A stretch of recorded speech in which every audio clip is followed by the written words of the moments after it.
Bienvenidos a este foro sobre reclamaciones laborales bajo la ley número 2 de procedimiento sumario.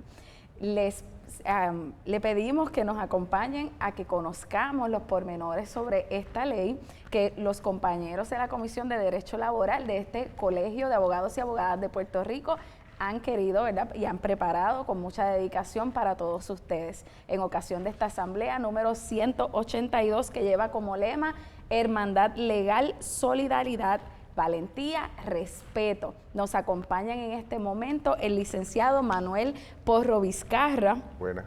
El licenciado Víctor Bermúdez Pérez. Hola. Y el licenciado Héctor Pérez Rivera y esta servidora, la licenciada Yaritza Echevarría Villarrubia.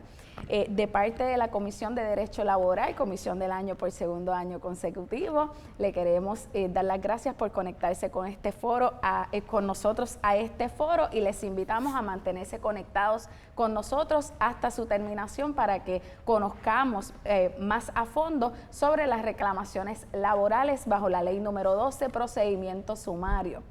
Manuel, ¿qué traes, ¿verdad?, para los compañeros que nos acompañan en el día de hoy? Sí, bueno, voy a empezar la presentación cubriendo unos puntos básicos del procedimiento sumario de la ley número 2 de reclamaciones laborales.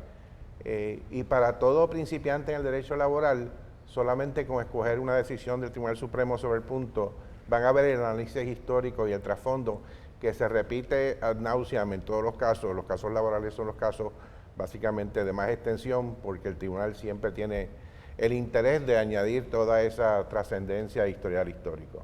La ley número 2 del 17 de octubre de 1961, que es la ley que vamos a atender en el día de hoy, del procedimiento sumario de reclamaciones laborales, es una ley que está diseñada para que los obreros tengan un remedio rápido y eficaz cuando presentan sus reclamaciones laborales.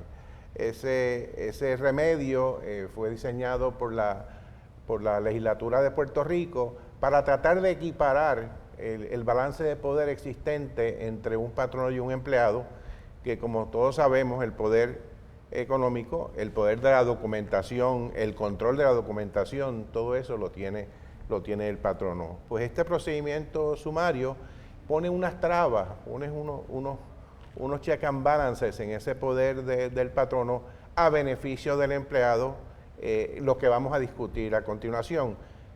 Lo importante de este seminario, que ustedes sepan, es que vamos a hacer un enfoque práctico, y los compañeros van a estar interviniendo en las presentaciones de cada uno de nosotros para aportar sus experiencias, aportar, ¿verdad?, lo que han aprendido en su práctica de usar el procedimiento sumario de reclamaciones laborales. El procedimiento sumario no es una panacea para los practicantes del derecho laboral si no se utiliza bien. Y eso es importante cuando ustedes tengan un caso de una reclamación de salarios, una reclamación de discrimen, que vamos a cubrir cuáles son las que se pueden presentar por el procedimiento sumario. Es menester saber si lo vamos a utilizar, porque un procedimiento sumario mal utilizado puede ser perjudicial para usted y para su cliente.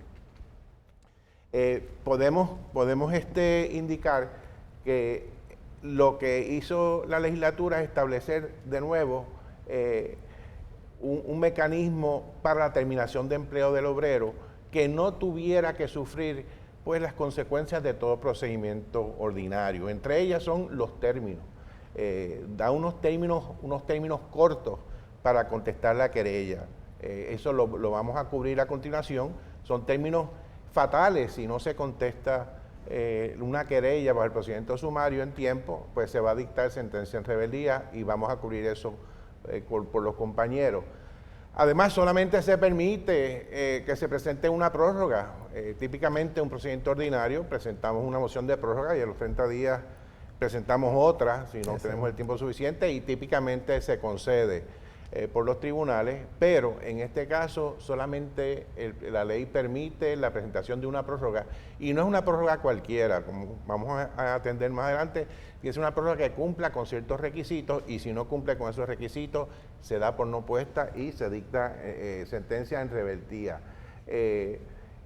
Establece que la aplicación de las reglas de procedimiento civil no operan inmediatamente ante el procedimiento sumario, porque si la regla del procedimiento civil afecta este mecanismo de rapidez procesal, pues el tribunal va a decir que no le va a aplicar y los compañeros van a discutir en sus participaciones qué mociones se pueden presentar. También el procedimiento sumario dispone para unas disposiciones de rapidez apelativa.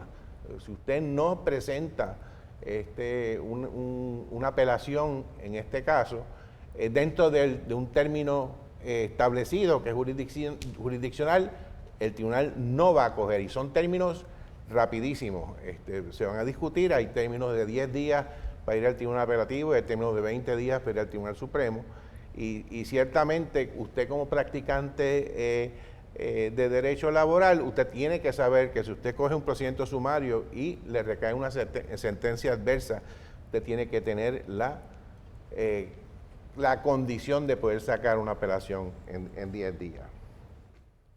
Bien, no obstante todos estos mecanismos a favor del obrero, el Tribunal Supremo siempre ha reconocido que esto no le coarta al patrono su derecho a defenderse.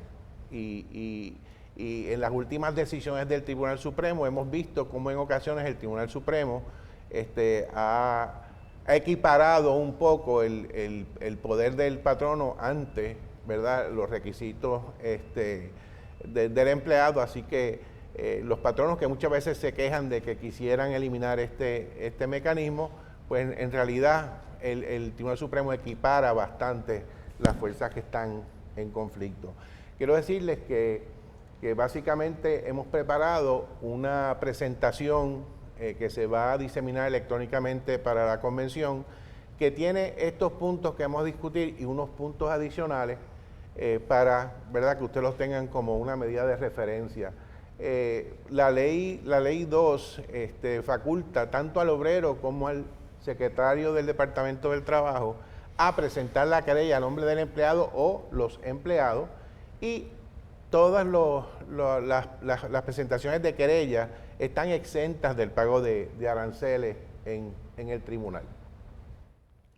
El procedimiento sumario define al obrero de la manera más amplia posible. Es básicamente todo trabajador manual de cualquier sexo y aquellas personas naturales que estuviesen empleadas en servicios u ocupaciones domésticas, y la palabra empleado se va a usar en su acepción más amplia y comprenderá entre todos a toda clase de artesano, empleado o dependiente de comercio o industria.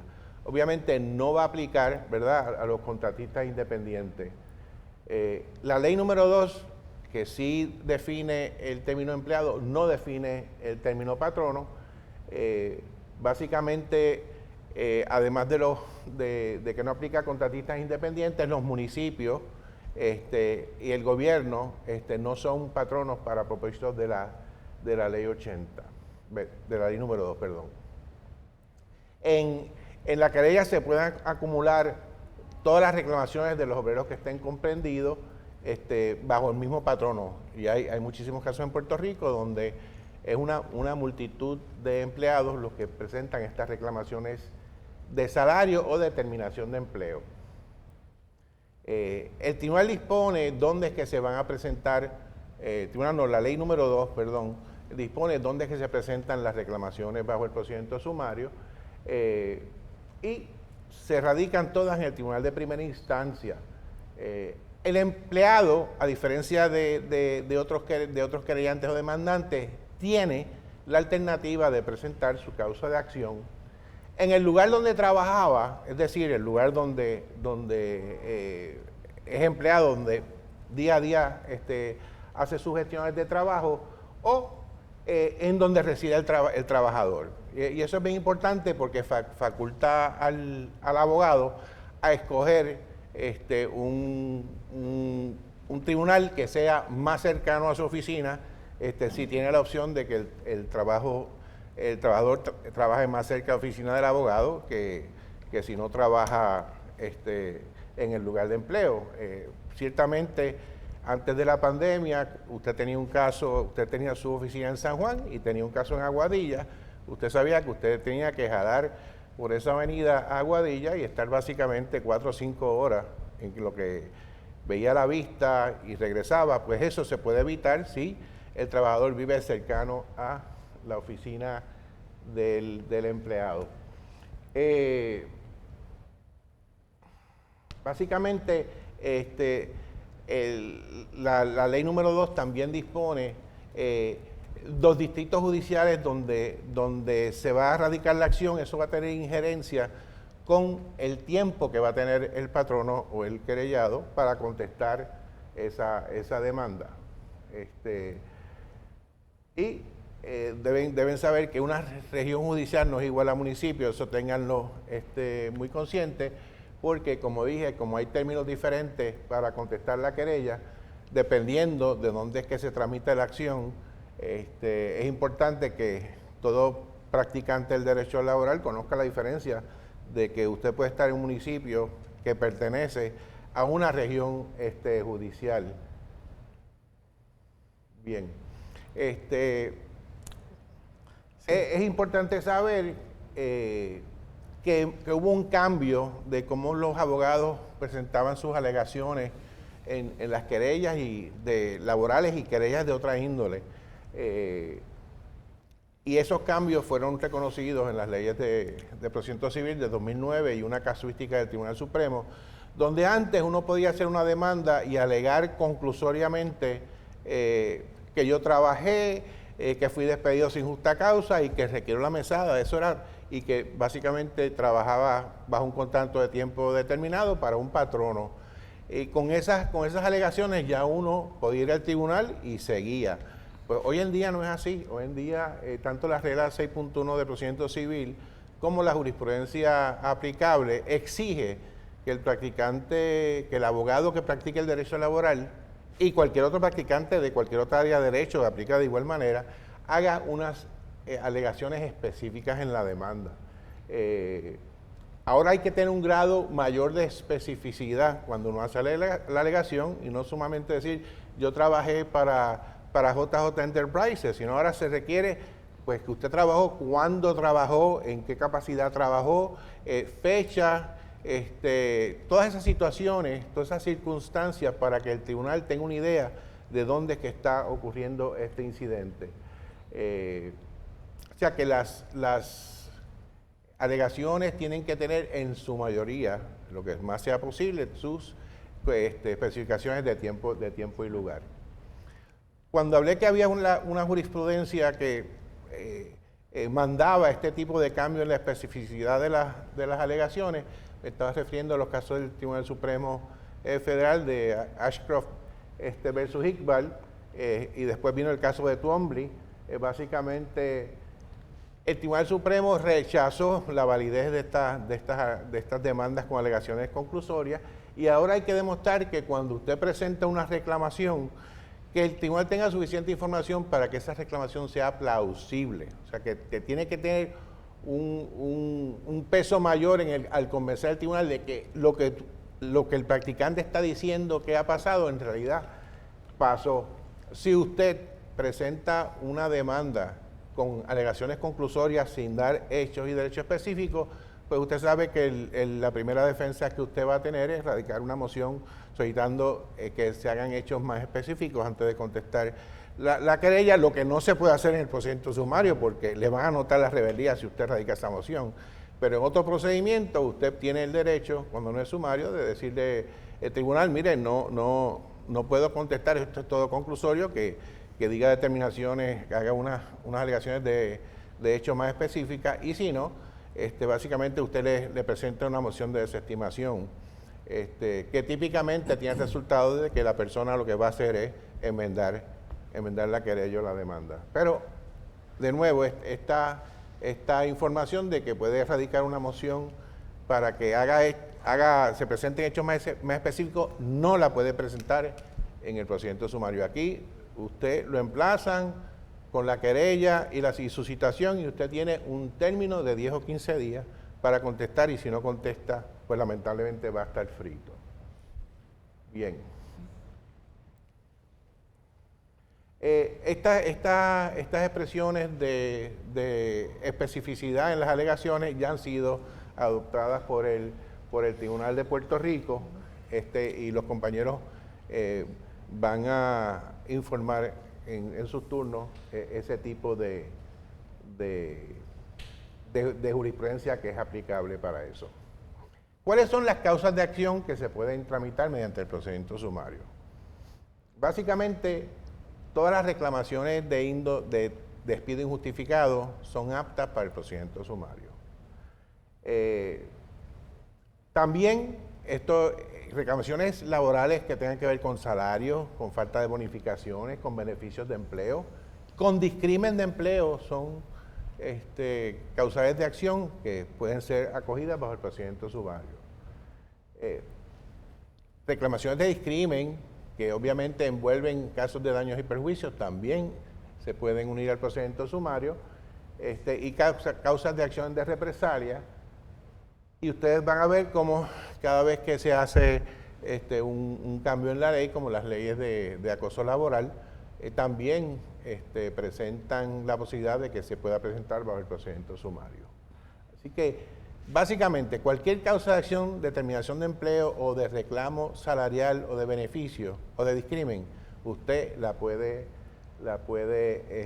incluir en el procedimiento sumario. Obviamente, la primera moción que presenta un patrono cuando usted ha sido citado es típicamente la moción de prórroga, que como dije tiene sus requisitos, y si no, va a contestar la demanda y va a presentar una defensa afirmativa en esa contestación a la querella, que va a decir que el procedimiento sumario no es aplicable, y entonces puede presentar una moción de desestimación indicando, ¿verdad?, que el caso no es apto para el procedimiento sumario, porque hay que hacer mucho descubrimiento, porque el patrono no tiene la información para indagar en los daños y perjuicios que se están reclamando, que hay que poner peritaje, y todo este tipo de defensas siempre se levantan por los patronos para evitar, ¿verdad?, que el tribunal imponga los términos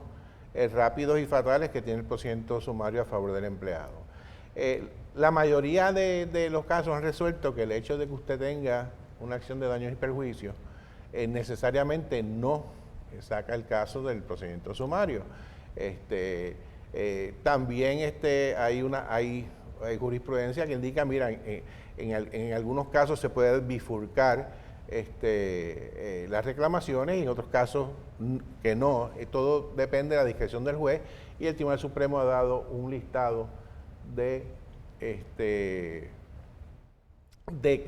evidencia o características que el juez tiene que avalar para decidir si va a conceder la moción para convertir el procedimiento. Eso se va a cubrir por los compañeros más adelante.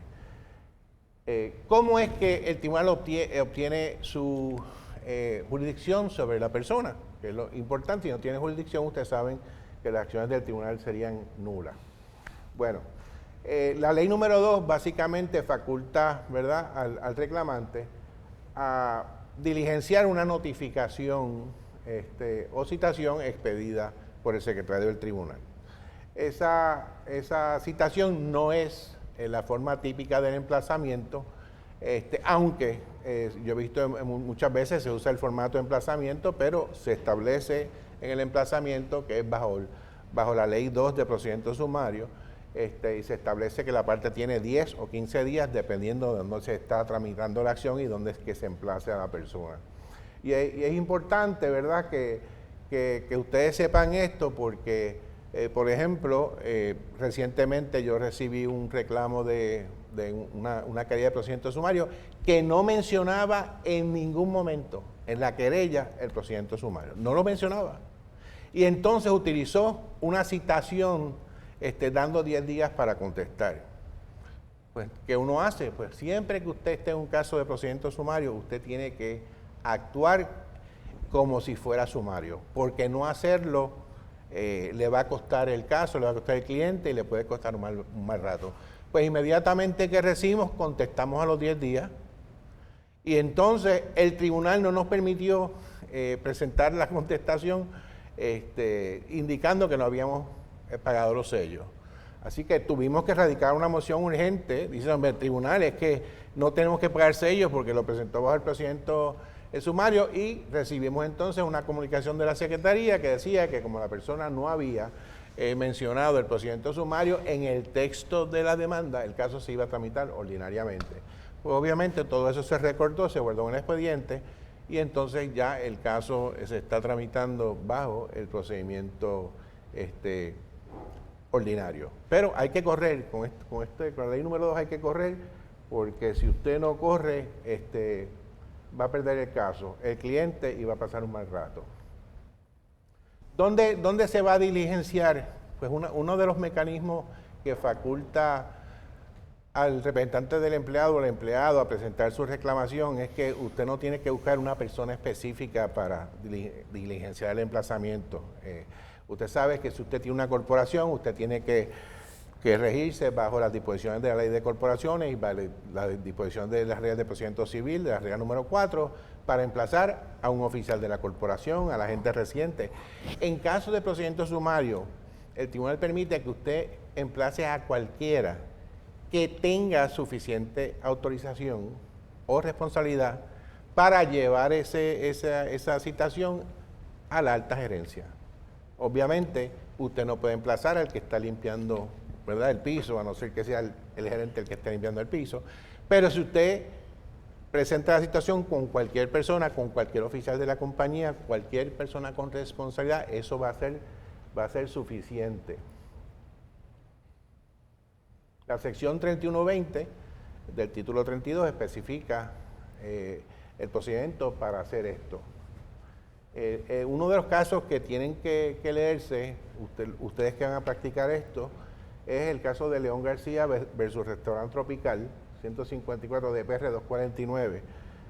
Y para mí es una pena, el Restaurant Tropical era un restaurante excelente que estaba en Borinquen Towers, que hacía una comida cubana espectacular, y lamentablemente por el palo que recibieron en este caso, de no haber actuado conforme al recibo de una citación, el tribunal tuvo que cerrar las puertas. Así que es importante que se lo lean porque el tribunal detalla qué persona es la persona que puede recibir el emplazamiento.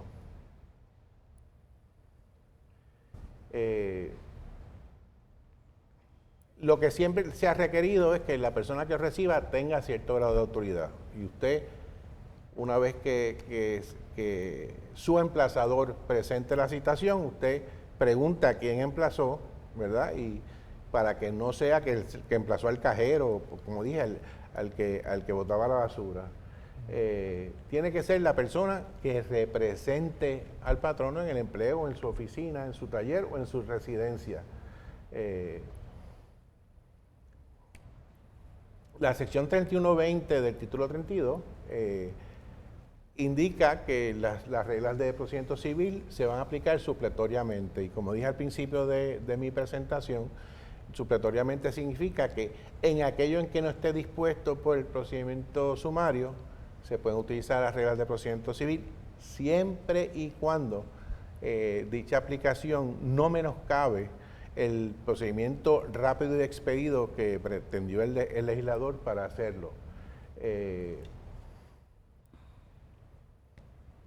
La regla 4 del procedimiento civil, como les dije antes, especifica dónde usted puede emplazar o citar a una persona en una corporación. Ok. Vamos a ver ahora de competencia. Ya cubrimos jurisdicción, vamos a competencia. Como ustedes saben, competencia es el poder de un tribunal específico de atender una situación particular.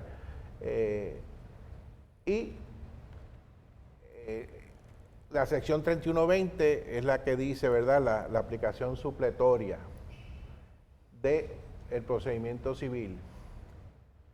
En los casos de corporaciones, asociaciones y sociedades, ustedes saben que las reglas de procedimiento civil indican que puede ser en el lugar donde está la corporación, donde tuvieran su agente, donde se hubieran obligado, en caso de una obligación.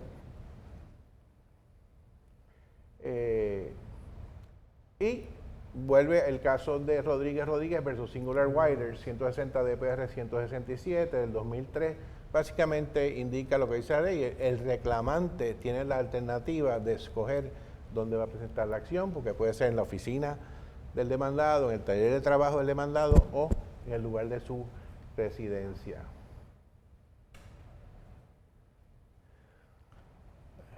Ustedes saben que las reglas de procedimiento civil establecen que en caso de reclamaciones de salario, básicamente es la regla 3.5, la competencia es la que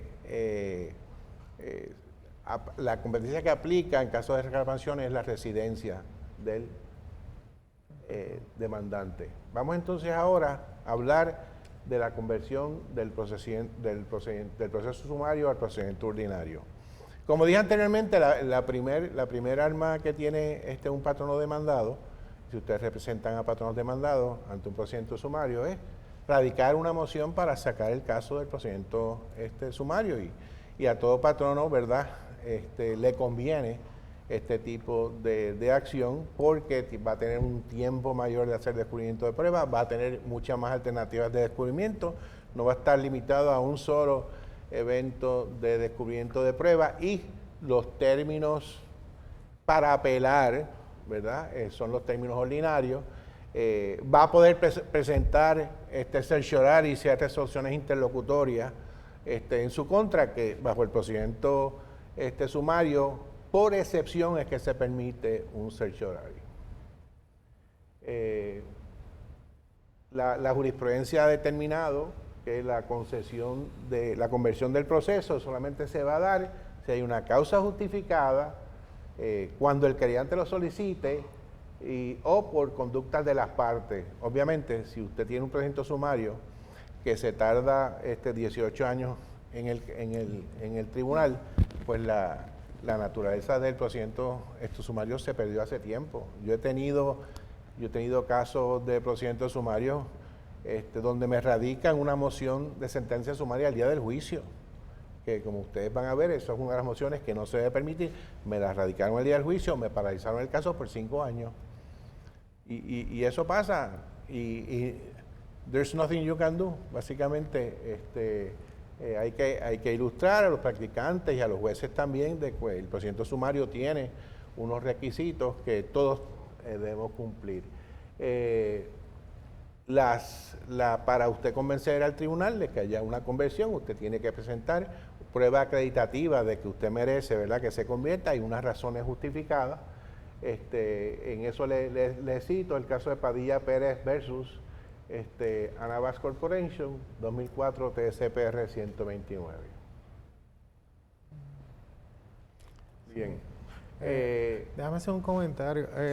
Ha habido ocasiones donde el tribunal motu propio hace la conversión, que no está en el listado, hace la conversión al procedimiento ordinario por la forma en que se está tramitando el caso. Ninguna de las partes lo pide, pero el juez, sobre todo cuando hay prueba pericial y viene este tipo de cosas, pues a veces los jueces toman la iniciativa de determinar que se debe ver por el procedimiento ordinario, en cuyo caso los que quieren defender el procedimiento sumario lo tienen que defender. Eso es así. Otra situación, ¿verdad?, que se da, que me ha pasado a mí y exitosamente le he podido alegar en varios casos, es que una vez que llegamos a la etapa del juicio, yo les recuerdo, cuando estoy representando a un demandante, yo les recuerdo al juez que el procedimiento sumario requiere que ellos en 48 horas bajen con la sentencia, y que yo sugeriría, ¿verdad?, que sacáramos el caso del procedimiento sumario para darnos tiempo a ambas partes de no tener que estar corriendo en 10 días para presentar nuestra apelación en caso de que la sentencia le hacía adversa a uno a otro. Y hasta ahora todos los compañeros que les he presentado eso, y los tribunales, lo he hecho en 3 ocasiones, han aceptado, ¿verdad?, que en ese momento dar un tiempito adicional para todos, tribunal y parte, pues ha sido aceptado.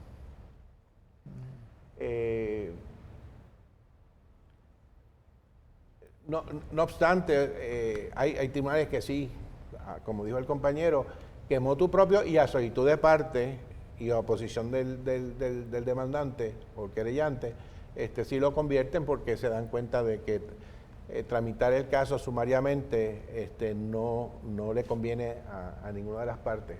Okay. El caso de Berríos Heredia versus González, 151 DPR 327 del año 2000, es el que dice que el hecho de que usted presente una reclamación de daños y perjuicios atada a una reclamación de las que ya discutimos,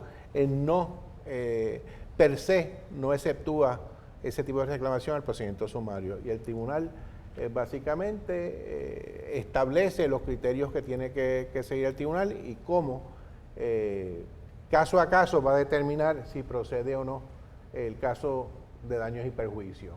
¿Cuáles son los criterios que el tribunal le ha dicho a los tribunales de instancia que tienen que evaluar al momento de determinar si se va a hacer una conversión o no? Pues básicamente que haya un cuadro de hechos claro, cuál es la necesidad de si se presenta prueba pericial o no. A mayor necesidad de prueba pericial, pues más complejo va a ser el caso y es un factor que va a inclinar la balanza a que se convierta. ¿Cuál es el número de testigos? O sea, el procedimiento sumario, como dije, tiene un término limitado de descubrimiento de pruebas que se puede aumentar con permiso del tribunal, pero típicamente es una disposición y un requerimiento de documentos DUCESTEC, como usted no puede enviar un interrogatorio y después tomar una deposición. Y básicamente, si en justicia llevar el caso de esa manera expedita, pues puede lograrse un fracaso al final del camino, un fracaso de la justicia por no tener el tiempo suficiente, pues el tribunal va a tomar eso en consideración. El Tribunal Supremo le ha dicho a los tribunales de instancia que deben, o pueden, mejor dicho, pueden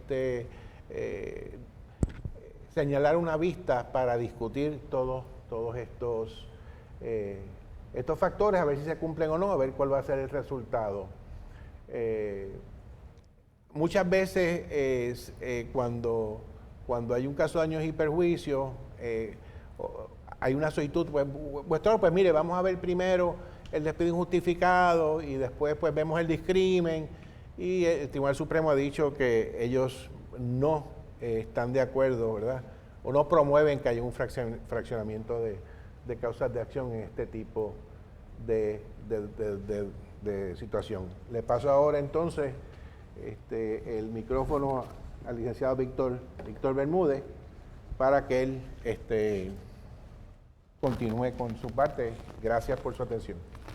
Antes de que el licenciado Víctor Bermúdez nos acompañe hablando sobre la contestación a la querella, licenciado Porro, tengo una pregunta para usted. ¿Podría un patrono, retomando, ¿verdad?, los aspectos iniciales sobre los términos de la ley número 12, procedimiento sumario, que tan importantes son, ¿podría un patrono descansar en una solicitud de prórroga para no esperando, ¿verdad?, la contestación del tribunal a esa solicitud de prórroga y no contestar la querella dentro del término de 10 días? La práctica en el caso del procedimiento sumario a mí me ha obligado a no solicitar prórroga y a contestar dentro del término. ¿Por qué? La prórroga tiene que ser juramentada, y eso todos lo sabemos. Todavía hay personas que radican una prórroga que no es juramentada y ya saben la consecuencia. El problema es que el tribunal tiene que aquilatar si las razones que usted está dando en la prórroga son suficientes o no. Y si usted le va a dar esa concesión al tribunal, ¿qué pasa si el tribunal dice que no son suficientes según su criterio? Usted pierde el caso. Así que mi recomendación a los practicantes de derecho, y llevamos 37 años en esto, es que por favor usted conteste dentro del término de los 10 o de los 15 días para evitar ese problema. Eso es correcto. El licenciado Porro nos ha hecho, ¿verdad?, una exposición desde los aspectos introductorios de la ley, los términos, los conceptos más importantes, los aspectos jurisdiccionales, los aspectos sobre la contestación de la querella, la casuística, ¿verdad?, que tenemos disponible para orientarnos al respecto. Así que en este momento el licenciado Víctor Bermúdez nos va a introducir a la parte sobre la contestación a la querella y demás. Continúa, Víctor. Sí, como nos había mencionado el distinguido compañero Manuel Porro Vizcarra, La ley número 2 establece una serie de requisitos muy específicos y este es el caso de la contestación a la querella. La contestación a la querella debe presentarse en un término improrrogable, ¿ok? De 10 días en aquellas circunstancias donde se trate del mismo distrito judicial y en 15 días en las circunstancias donde no es el mismo distrito judicial donde se ha presentado la querella y se emplaza al patrono. De ordinario, estos son requisitos jurisdiccionales, pero mire si especial y muy particular esta legislación que a pesar de que habla de unos requisitos jurisdiccionales, es la primera legislación y la única en nuestro ordenamiento jurídico que permite una prórroga a pesar de que se hablan de términos jurisdiccionales. Pero como nos acaba de señalar el compañero Porro sobre la concesión de prórroga, esta se va a conceder única y exclusivamente en situaciones excepcionales. Nuestra recomendación, y estamos completamente de acuerdo con el compañero, es que salvo que se trate de una situación excepcional, no se presente una prórroga, toda vez que su cliente y usted puede cargar con la responsabilidad de que el tribunal le anote la reverdía a su representado. La solicitud de prórroga pues tiene unas particularidades, como nos decía el compañero Porro Vizcarra, tiene que presentarse dentro del término jurisdiccional, tiene que ser juramentada, tiene que estar fundamentada en unos hechos o datos que convenzan al tribunal de que existe justa causa. Usted debe saber que el criterio de justa causa que se utiliza por el tribunal es uno bastante restrictivo y en muchas ocasiones injusto. No procede cuando se fundamenta en hechos o datos que el patrono está obligado a recopilar y conservar, y solamente por excepción va a proceder en aquellas situaciones donde existen alegaciones complicadas o circunstancias especiales que ameriten una investigación minuciosa para presentar defensas adecuadas. Mire si es restrictivo el aspecto de la justa causa para prorrogar la presentación de una contestación a querella, que en situaciones incluso de enfermedad, el tribunal ha indicado de manera indirecta que no necesariamente es justa causa y solamente a los únicos efectos de ilustrar este enfoque restrictivo en el caso de Hernández versus Espinosa. El abogado, entre otros extremos, argumentó y evidenció que se encontraba con su hija en un centro de salud pendiente de esta de ser intervenida, y el tribunal aún así le anotó la reverdía a la parte demandada en ese caso. Para aquellos que quieran profundizar sobre este tema, Hernández versus Espinosa, 145 de PR 248 del año 1998.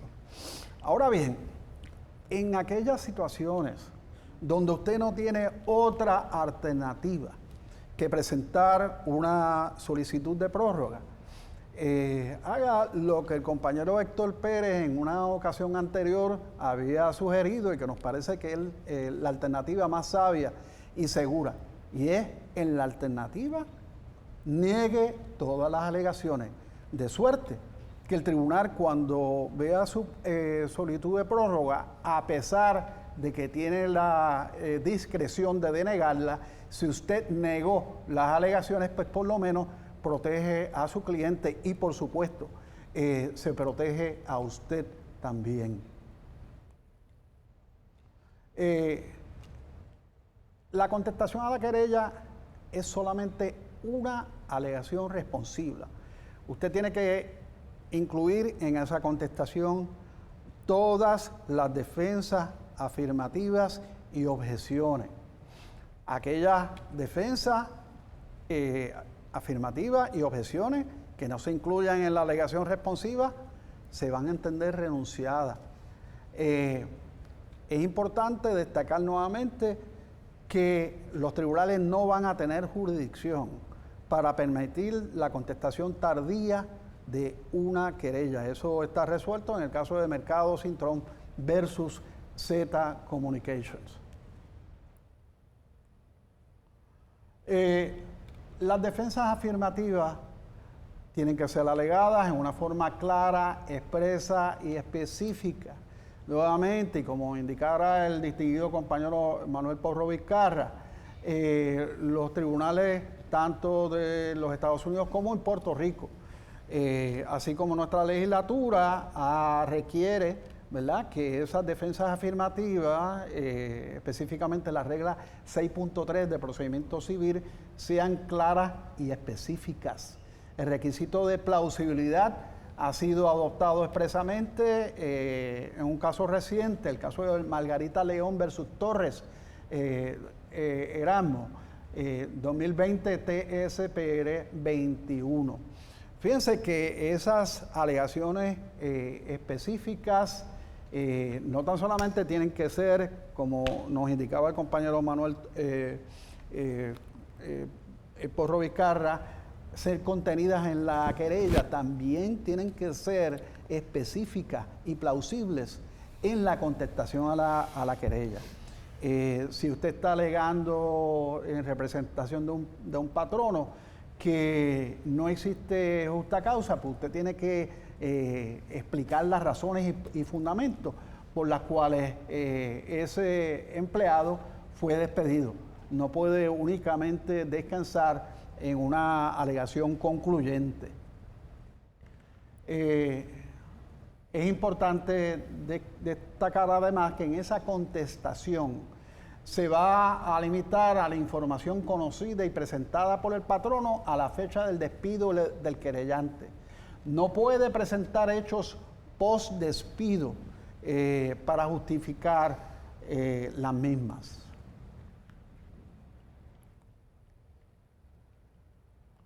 Enmiendas a la contestación. Puede enmendarse una alegación responsiva siempre y cuando el tribunal así lo requiera, pero eso va a ser por excepción. Por excepción podría el tribunal permitir una enmienda a la contestación, pero no se va a permitir que usted presente nuevas defensas afirmativas que no presentó en la contestación original, así que es bien importante que tengamos eso presente. La ley número 2 interactúa con la ley número 80, la cual en su artículo 11b dispone para la celebración de una conferencia preliminar no más tarde de 60 días luego de la contestación a la demanda. Esto es importante que lo tengamos claro, toda vez que en muchas ocasiones pues, vemos que un caso que se está tramitando mediante el proceso sumario, se pretende que se efectúe una conferencia preliminar como si fuera un proceso ordinario, y usted tiene que decidir si usted pues levanta bandera, indica que es improcedente toda vez que el caso se está tramitando mediante el proceso sumario, o sigue la orden del tribunal a los efectos de que el caso, aun cuando está bajo el proceso sumario, se efectúe una vista sobre el estado de los procedimientos. De nuevo, lo procedente bajo la ley número 2 es que a los 60 días luego de la contestación a la demanda se efectúe de manera rápida y expedita la conferencia con antelación al juicio. Durante la misma, pues se van a examinar las alegaciones, se van a identificar las controversias, y de no transigirse, pues el tribunal va a calendarizar el proceso de descubrimiento de pruebas y el señalamiento expedito para celebrar la vista en su fondo. Un tip que le puedo dar a los practicantes: ustedes van a ver que ustedes, cuando radican su acción, la mayoría de los casos van a recibir la orden para el informe del manejo del caso. pues en vez de uno ponerse a objetar con el juez, decirle, juez, esto no procede, ¿verdad? Hay muchos jueces que no les gusta que los abogados estén protestando sus órdenes. Mi sugerencia, usted llene el informe del manejo del caso y lo somete con una moción indicando al tribunal que solicita que bajo la sección tal y tal de la ley 80 del procedimiento sumario, que se considere en el momento de esa vista, que señale para vista, la transacción y la posibilidad que la ley indica que las partes tienen que discutir en ese momento cuál es la transacción que debe ocurrir para disponer del caso por la vía expedita. Esa es una recomendación muy pragmática que nosotros también pues recomendamos, nos unimos a la sugerencia del distinguido compañero.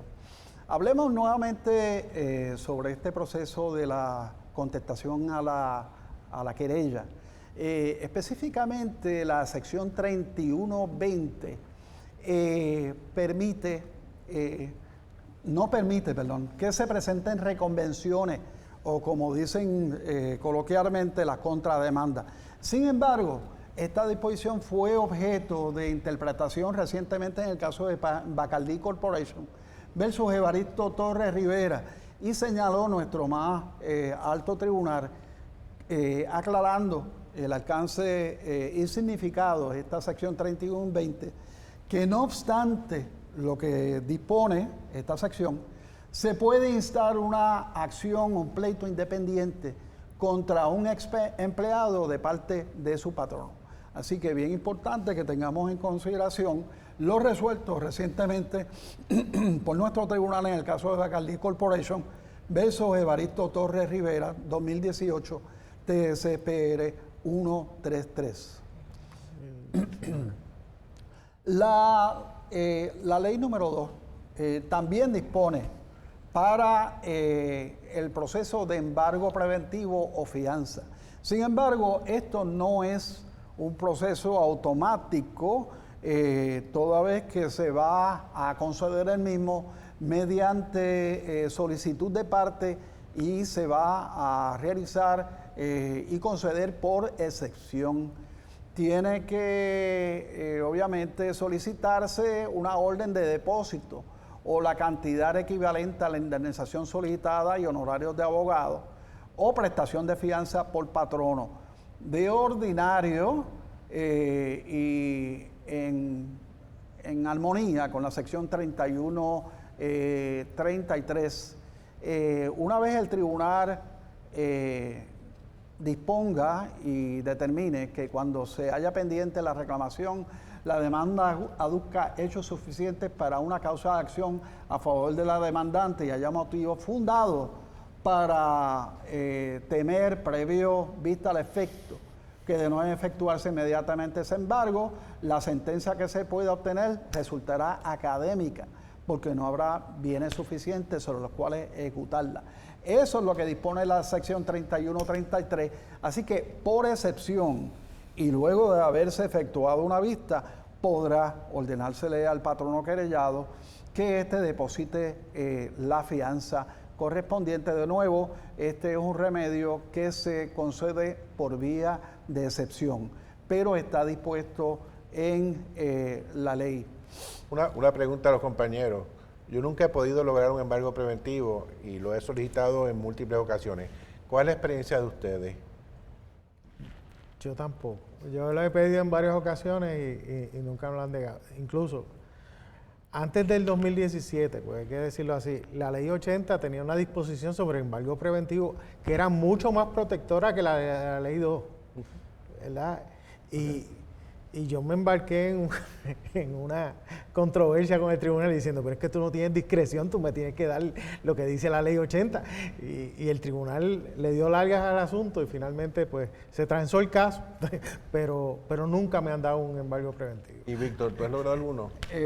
Lamentablemente tengo que indicarles que he tenido la misma situación, lo he solicitado en varias ocasiones, pero nuestras gestiones no han sido del todo positiva, no se nos ha concedido ese remedio y en muchas ocasiones nuestra solicitud ha sido confirmada posteriormente, pero ya muy tarde toda vez que entonces se vuelve académica, ¿verdad? La querella, se vuelve académica la sentencia, porque por diversas razones pues no se puede cobrar.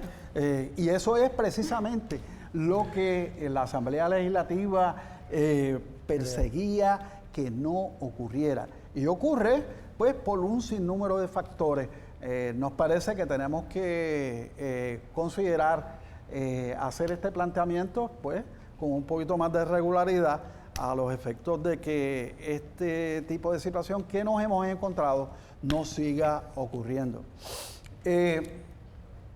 Como hablábamos anteriormente, como había mencionado el compañero Manolo Porro Vizcarra, esta legislación número 2 tiene unas particularidades, y es que tiene unos términos improrrogables y jurisdiccionales. Ya hablamos de esa prórroga que se puede solicitar y que es concedida por excepción en una circunstancia particularísima. ¿Okay?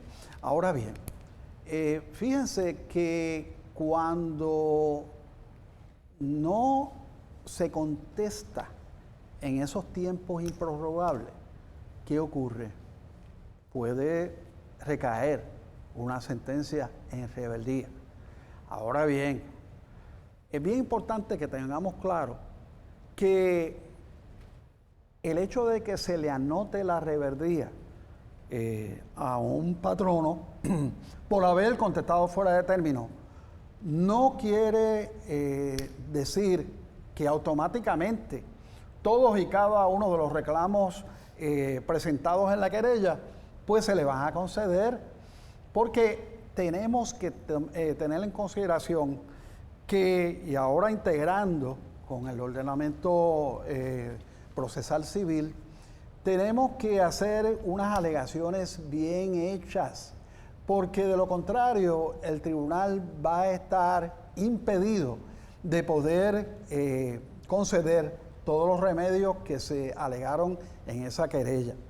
Fíjense, y solamente para darles un ejemplo, si se presenta una alegación de despido injustificado, utilizando alegaciones conclusorias, alegaciones que no son específicas, el tribunal no va a conceder ese remedio aun cuando el caso esté en rebeldía. ¿Por qué? Pues porque usted tiene que cumplir con los requisitos de plausibilidad, de especificidad que establece la regla 6.3 de procedimiento civil, pero además de eso, y solamente utilizando como ejemplo una alegación de despido injustificado, usted tiene, y ahora incorporando la casuística de nuestro Tribunal Supremo, tenemos que cumplir con los requisitos de los hechos básicos. ¿Ok? Si hablamos de un despido injustificado y usted es el querellante, usted tiene no tan solamente que decir que su despido fue injustificado, la posición que usted ocupaba, por cuánto fue que usted la ocupó y las circunstancias específicas en las cuales usted fue despedido. Fíjense que esto tenemos que depurarlo de acuerdo a cuál sea su causa de acción. Usted tiene que asegurarse que usted cumple con los requisitos básicos de esa causa de acción que está incluida en esa querella. Digamos, un caso de represalia, pues es importante, pues primero que nada, que se establezca que usted era empleado, que usted fue objeto de una acción perjudicial, que esa acción perjudicial era contemporánea a la acción protegida. Usted tiene que particularizar cuál fue esa acción protegida, esa queja que usted presentó. Y tiene que presentar también la relación causal. Esos son los hechos básicos que usted tiene que demostrar en una querella, a los efectos de que si, y ahora esto es bien importante que lo tengamos claro, si se anota la rebeldía, usted pueda tener una posibilidad de que esa causa de acción, pues ciertamente sea incluida en la sentencia por rebeldía. Pero ojo, si usted está reclamando daño, es bien importante que tengamos claro que resulta necesario que se efectúe una vista para que se puedan discutir la calidad y la extensión de los daños para entonces poderse justificar la cuantificación de los mismos. Recientemente, en el caso de Medina Nazario versus McNeil Hair Care, se hicieron unos pronunciamientos relacionados con un proceso en reverdía y el Tribunal Supremo indicó, entre otros efectos, que eran 20 días para presentar el recurso bajo la Ley 2. Sin embargo, vamos a ver más adelante que una casuística también emitida por nuestro honorable Tribunal Supremo varió ese enfoque. Y ya entonces no va a ser únicamente dependiendo del proceso, sino de la ley en la cual se fundamente esas causas de acción del querellante. La anotación de reverdía va a ser emitida por el secretario del Tribunal de Primera Instancia. De nuevo, las consecuencias jurídicas es que se consideran admitidas las alegaciones, pero son las alegaciones bien hechas.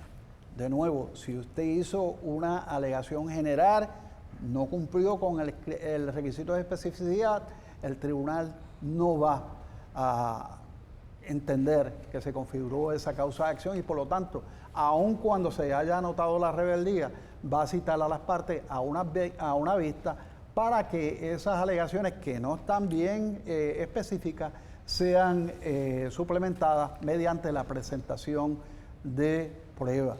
De nuevo, bien específico, no puede de usted, ¿verdad?, tener alguna posibilidad de que el caso se considere como probadas esas alegaciones.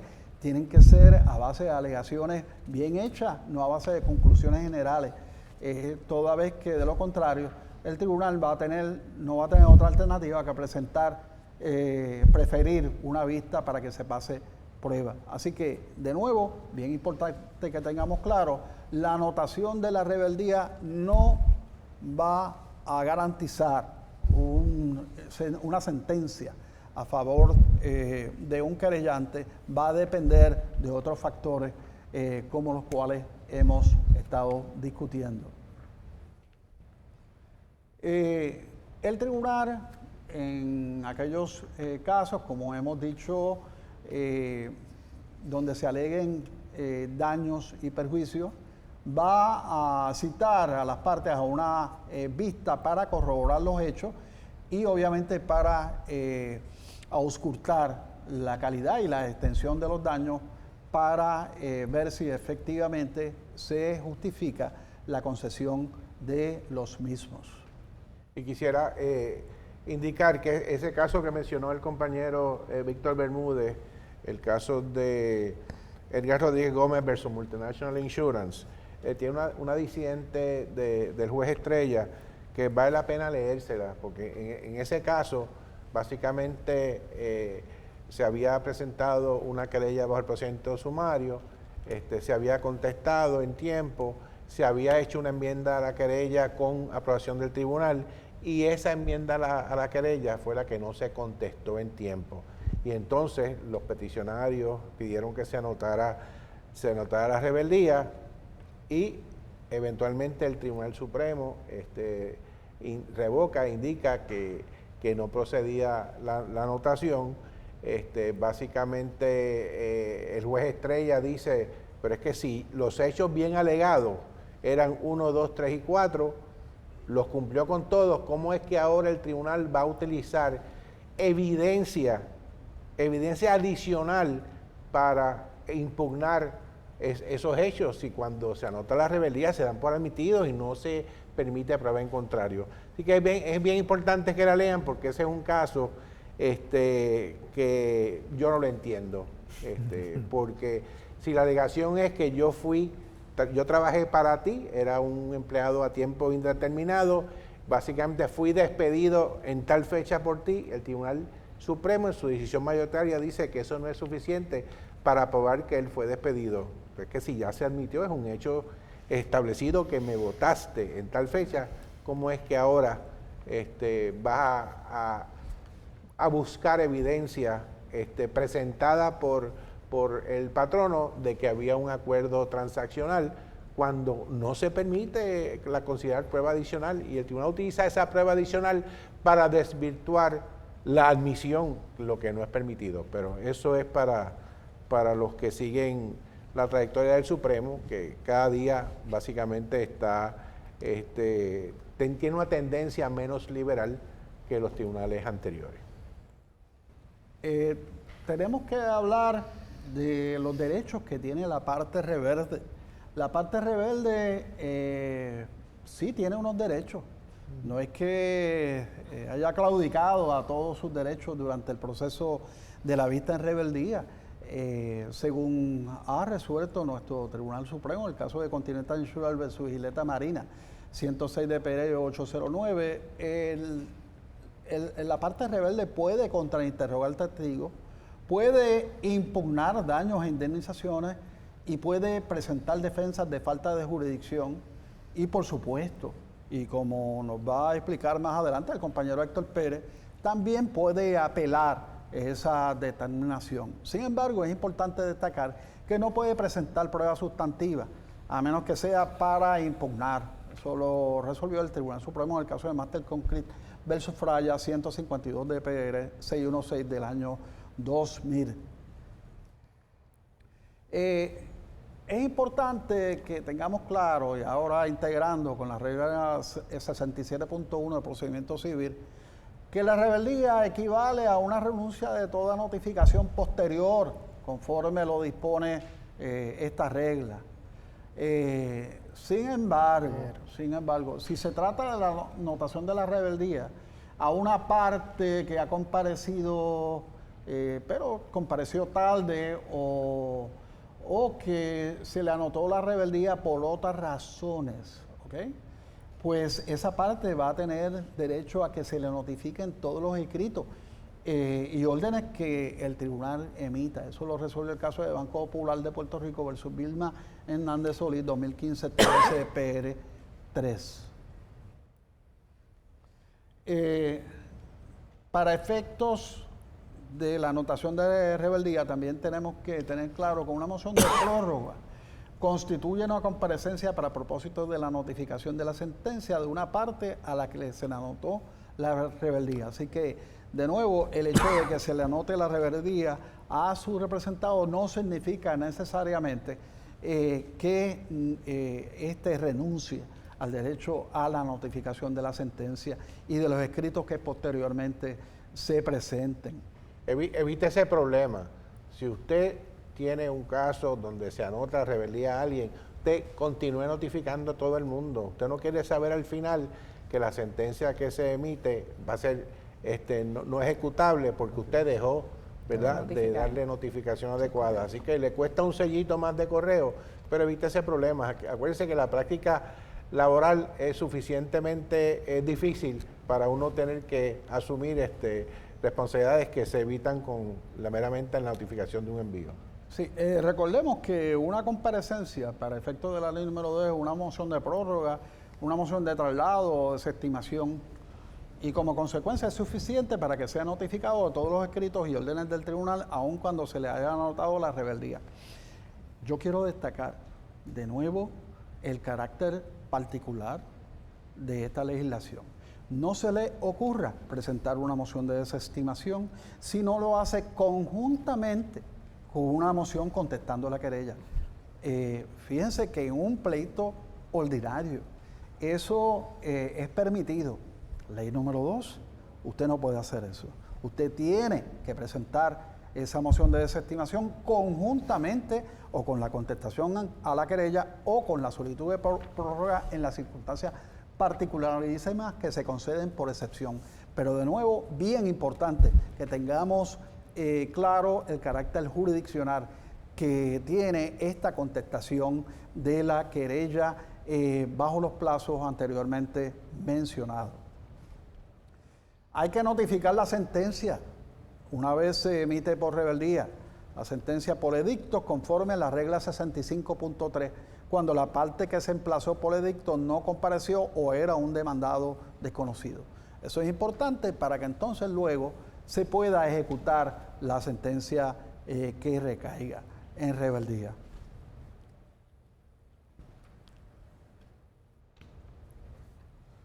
Descubrimiento de prueba. Una vez presentada la contestación a la querella, cada parte tiene derecho a una instancia de descubrimiento de prueba. ¿Okay? Esa es la norma general. Eso es lo que dispone esta legislación. Sin embargo, tenemos que destacar que en circunstancias particulares un tribunal puede autorizar un trámite o instancia de descubrimiento de prueba adicional. Y tenemos que señalar además que jurisprudencialmente nuestro Tribunal Supremo, en el caso de Dávila y Rivera versus Antil Shipping, aclaró que esta limitación que nos impone la ley número 2 en cuanto a una instancia de descubrimiento de prueba por parte, no aplica a aquellos testigos que no son parte.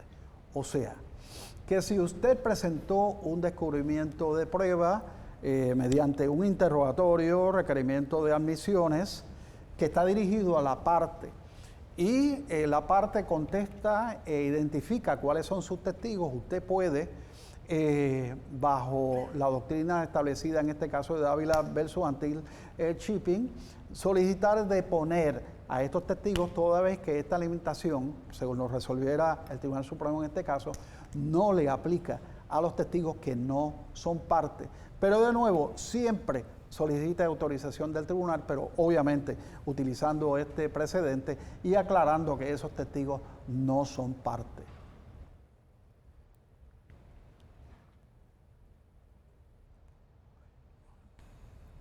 Es bien importante que el patrono no puede utilizar, y esto lo ha resuelto nuestro Tribunal Supremo, para solicitar información que de acuerdo a la ley y al reglamento de la 7 de la Junta de Salario Mínimo, este tiene la obligación de conservar. Eso lo resolvió el Tribunal Supremo en el caso de Doradovich versus Tribunal Superior 92 DPR 610 del año 1965.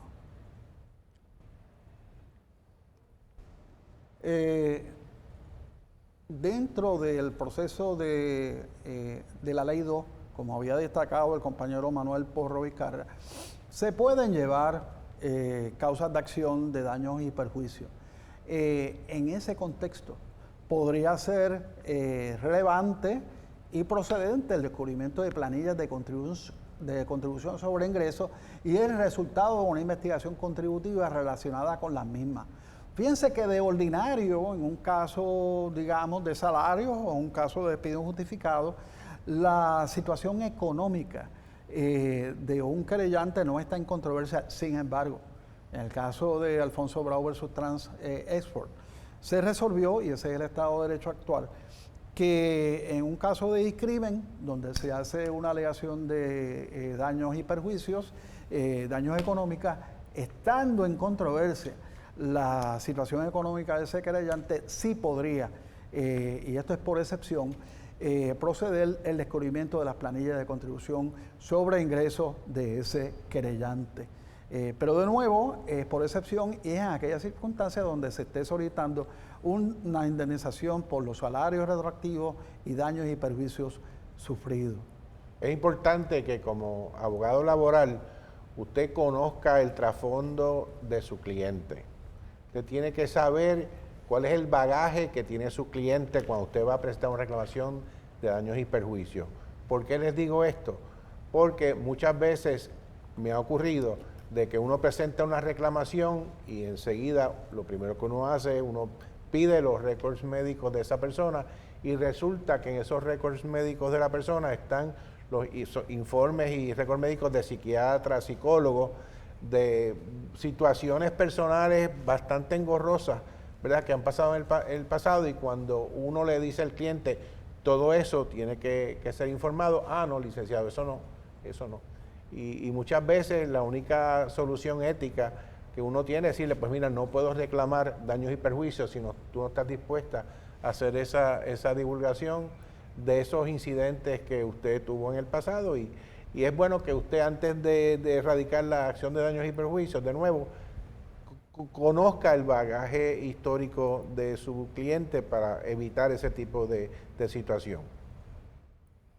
El licenciado Víctor Bermúdez nos estuvo, ¿verdad?, llevando a través del proceso de la contestación a la querella y el proceso del descubrimiento de pruebas. Sin embargo, Víctor, me gustaría hacerte una pregunta. Sé que estuviste enfatizando en la importancia de la especificidad en las alegaciones, ¿verdad?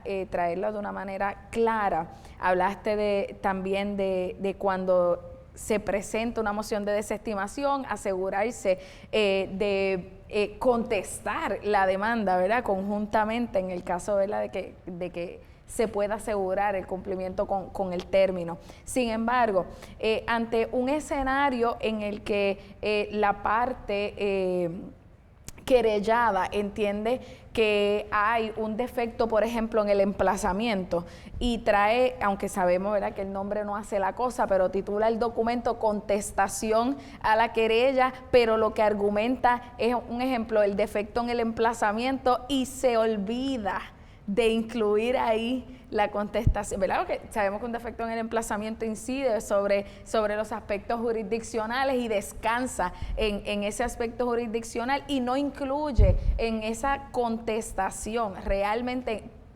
introduciendo, por ejemplo, un caso de despido, la causa justificada de ese despido. Bueno, ¿Qué consecuencias tendría? Yo tengo que levantar bandera roja sobre ese tipo de situación, porque es una situación donde se está asumiendo un riesgo de manera completamente innecesaria, donde usted está exponiendo a su cliente y donde el abogado está asumiendo un riesgo que puede costarle mucho, puede tener consecuencias éticas, además de otro tipo de consecuencias monetarias. Fíjense que la mejor práctica es que si usted radica una moción de desestimación por insuficiencia del emplazamiento, de nuevo, tiene que acompañarla con la contestación a la querella. ¿Por qué? Porque si el tribunal declara no al lugar esa moción desestimatoria, le puede anotar la rebeldía porque usted tiene un término jurisdiccional. Así que ese es el tipo de situación que tenemos que evitar y que tenemos que levantar banderas rojas que definitivamente no puede y no debe ocurrir. Usted se va a colocar y a su cliente en una situación bien peligrosa que podría desembocar en que se le anote la rebeldía y que usted éticamente tenga que responder por esa situación. De nuevo, hay que ser cuidadoso, hay que atender las disposiciones claras y específicas de esta ley, hay que contestar a tiempo, son términos improrrogables. No es un riesgo que debamos asumir. Sí, déjeme hacer un comentario. Precisamente vamos a empezar a hablar de las mociones dispositivas. Y la primera de las mociones dispositivas es la moción de desestimación. Que típicamente una moción de desestimación da por cierto todos los hechos bien alegados en la demanda. O sea, es una premisa. Vamos a decir que todo esto es cierto, pero aún así procede la desestimación del caso por no se emplazó adecuadamente, falta de jurisdicción del tribunal, lo que sea, que se pueda alegar en una moción desestimatoria. La pregunta aquí, que el Tribunal Supremo no ha resuelto, y debo decirlo así, es si una moción desestimatoria es o debe ser considerada una alegación responsiva. Eso el Tribunal Supremo no lo ha resuelto. Sí hay una decisión del Tribunal Supremo en un caso bajo el procedimiento ordinario que dice que una moción de desestimación no es una alegación. porque hace una diferencia entre lo que es una alegación y lo que es una moción de desestimación. Pero en los casos de procedimiento sumario, nunca el tribunal se ha expresado sobre si la moción de desestimación es o no es una alegación responsiva. ¿Cuál es el efecto? El efecto es que si tú radicas una moción de desestimación, de ordinario se detienen los términos. ¿Ok? Así que, como dice Víctor, lo recomendable es que usted, si va a radicar una moción de desestimación, radique de paso la contestación, porque usted no quiere que sentarle el precedente en contra suya, ¿verdad? Eso es un riesgo que usted no se quiere tomar. Pero la realidad es que la moción de desestimación interrumpe los términos. Sí, yo lo que quiero comentar sobre lo que dice el distinguido compañero es que cuando usted radique la moción de desestimación y acompañe la contestación a la querella, haga la aclaración. Mire, lo que pasa es, tribunal, que a pesar de que la norma general es que la moción de desestimación se radica antes de la contestación, como estamos en un trámite sumario y en el descargo de mi responsabilidad profesional, aquí está la contestación. Sí, pero no asume ese riesgo. Sí, lo que Víctor está diciendo es que la moción de desestimación y la interrupción de los términos en particular es contrario a la naturaleza sumaria del procedimiento. Bien, y yo estoy totalmente de acuerdo con él. Lo que pasa es que el Tribunal Supremo todavía no lo ha dicho. ¿Por qué? Pues en parte porque el procedimiento sumario laboral no tiene una disposición específica sobre mociones dispositivas. O sea, para acudir a las mociones dispositivas, lo que ha hecho el tribunal históricamente ha sido ir a las reglas de procedimiento civil y decir que vamos a aplicar las reglas de procedimiento civil en el procedimiento sumario laboral, ¿verdad? Y hasta ahí estamos. No hemos llegado al paso adicional. Claro está, el tribunal también ha dicho que las mociones dispositivas en los procedimientos sumarios laborales no se favorecen. Por lo menos el viejo Tribunal Supremo. Este nuevo Tribunal Supremo, yo no creo que piense así. Que acoge ese pronunciamiento. Sí, pero es un pronunciamiento que repetidamente se había hecho sobre que no se favorece el dilucidar controversia de índole laboral mediante el mecanismo de sentencia sumaria. Yo creo que la última juez del Supremo que utilizó esas palabras fue la jueza presidenta en un caso relativamente reciente. Pero como ustedes saben, la jueza presidenta no forma parte del grupo mayoritario que está resolviendo los casos laborales. Pero esa sigue siendo la norma, por lo menos no la han revocado. No se favorece la dilucidación de controversias de índole laboral mediante el mecanismo de sentencia sumaria, que es la otra moción dispositiva. Entonces, la moción dispositiva tradicionales son dos. Una es la moción de desestimación, ¿verdad? Y la otra es la moción de sentencia sumaria.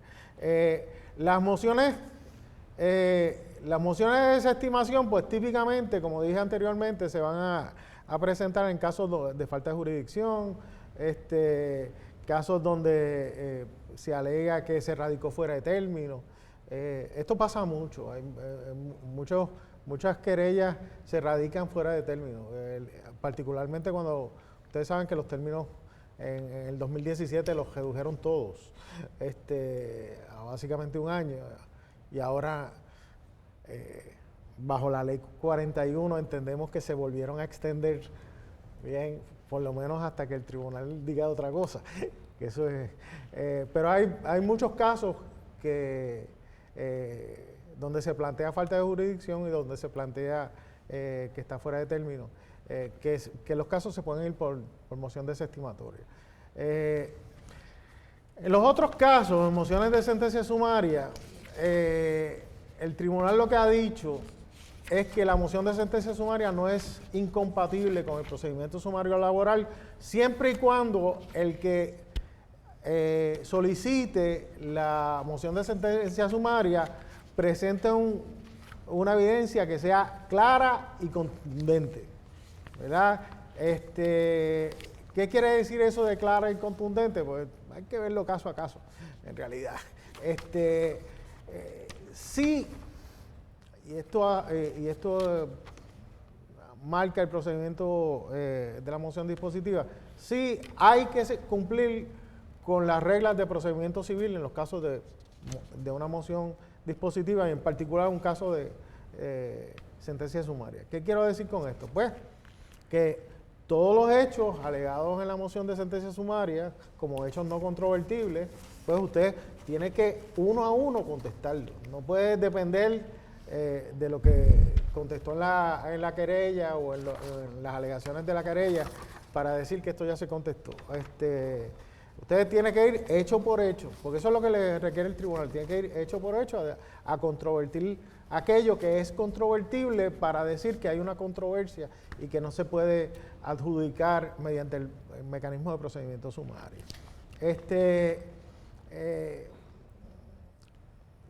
Y esta es la norma en las mociones de sentencia sumaria. Esto plantea un problema, y yo lo quiero decir así, me gustaría que los compañeros opinaran. Esto plantea un problema con el descubrimiento de pruebas. ¿Por qué? Porque muchas veces ustedes van a encontrar, sobre todo los abogados de querellantes, van a encontrar que uno recibe una moción de sentencia sumaria a la que se anejan una serie de declaraciones juradas, bien, de personas que no habían sido ni anunciadas, salieron de la penumbra, como diría un juez del Supremo. Salieron y no hay forma de contrainterrogar una declaración jurada.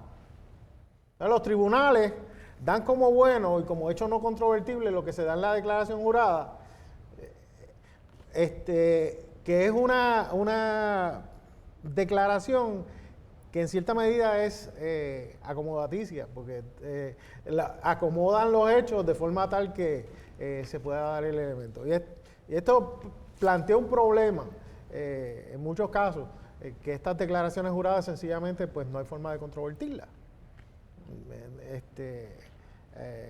Y los tribunales pues a veces no le siguen, no son muy específicos con el principio aquel de que todos los casos deben ser vistos en su fondo. O sea, eso es un principio que está en el derecho, bien, de que se favorece que los casos sean vistos en su fondo, ¿verdad? La excepción es cuando no hay ningún tipo de controversia.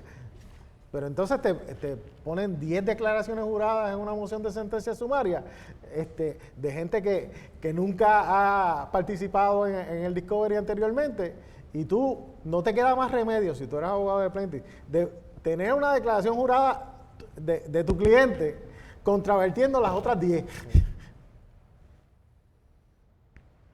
Bien, y eso pues crea un problema de índole procesal que me gustaría que los compañeros comentaran, porque por lo menos esa es mi experiencia. Sí, yo he hecho dos cosas. La primera es la que tú dices, siempre y cuando, ¿verdad?, el testimonio de tu cliente en su deposición no haya sido contrario a lo que va a decir en la declaración jurada, no va a ser un sham affidavit y tú vas a poder contrarrestar lo que dice. La otra opción que hay, que nunca la he utilizado, se me acaba acabo de percibirla, es que ya que el tribunal permitió la presentación de sentencias sumarias, en el procedimiento sumario, que te permita la disposición de la regla 36, que dice que cuando tú necesitas tienes que hacer un discovery adicional para poder oponerte, que te permite ese tiempo. Pero tú sabes que la regla 36 faculta a una persona que recibe una moción de sentencia sumaria la facultad de decirle al tribunal, no tengo la información ahora para poder contrarrestar, pero permítame hacer un descubrimiento de prueba limitado a esos efectos. Es lo único que se me ocurre. Nuestra experiencia ha sido diversa en cuanto a ese tipo de situación. Lo que hemos tratado de hacer es no únicamente limitarnos a la preparación de una declaración jurada, también hemos utilizado evidencia documental y en muchas ocasiones las deposiciones ayudan bastante a contrarrestar esas alegaciones que están hechas de una manera bastante acomodaticia que se preparan en esas declaraciones juradas.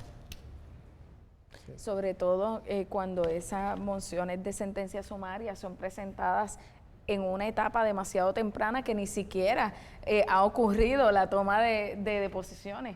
y precisamente se hace como estrategia para obligar, ¿verdad?, al cliente a que no le quede otro remedio si el tribunal no concediera un corto, ¿verdad?, o un limitado descubrimiento de prueba antes de contestar, a que el querellante tenga que expresar en una declaración jurada, ¿verdad?, su posición sobre lo que expresan en las declaraciones juradas, que incluye, ¿verdad?, la parte querellada en una moción de sentencia sumaria, y hasta cierto punto lo pone en una posición muy difícil, ¿verdad?, de sostener en una etapa demasiado temprana sus alegaciones. Sí, y me parece que la situación se complica en ciertos casos donde, por ejemplo, una reorganización donde toda la información está en poder del patrono, claro. Y es bien difícil para un empleado poder contrarrestar esa información financiera porque sencillamente no tiene la información para contrarrestarla. Así que desde esa perspectiva, pues en muchas ocasiones es un reto, dependiendo obviamente de las alegaciones que son expuestas en esa moción de sentencia sumaria, la contestación, porque muchas veces el querellante no tiene la forma de contrarrestar esas alegaciones expuestas en esa solicitud.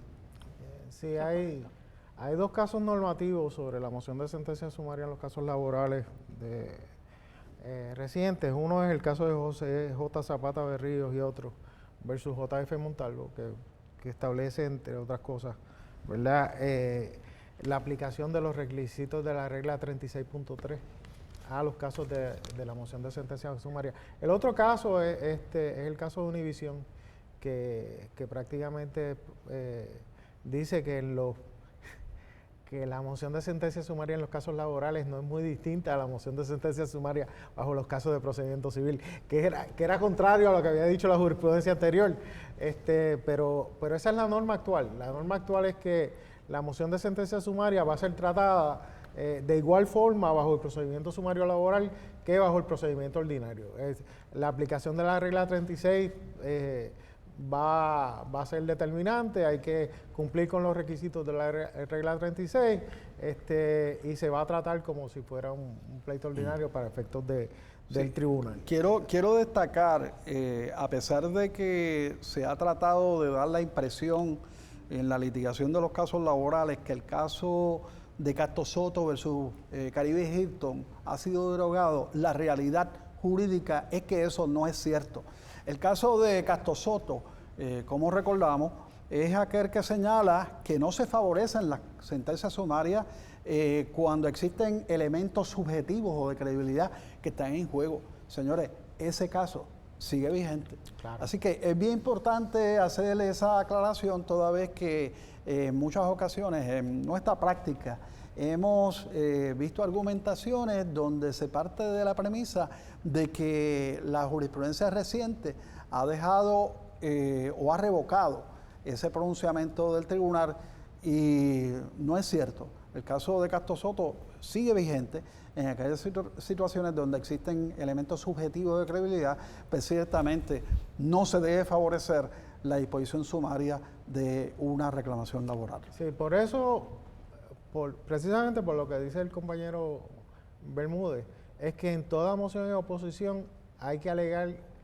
precisamente ese hecho, que hay cuestiones que tienen que ser adjudicadas por el tribunal que son subjetivas. Y eso es uno de los planteamientos fundamentales que hay que hacer en una moción de oposición a sentencia sumaria, que es precisamente que no es claro-oscuro, que no es blanco y negro, sino que hay matices claroscuros que el tribunal tiene que determinar. Un asunto que yo quiero mencionar también es que debe siempre el patrono, cuando uno está representando al patrono, si tiene los hechos suficientes, presenta su moción de sentencia sumaria. Sin embargo, los demandantes o querellantes casi nunca, ¿verdad?, están presentando sus mociones, sino que responden a la defensiva. Si usted tiene el tiempo, usted debe presentar, si está representando a un querellante, usted debe presentar una moción de sentencia sumaria por la siguiente razón. La regla 36 del procedimiento civil indica que si el juez concede una moción de sentencia sumaria, no tiene que hacer nada más, se concede y punto.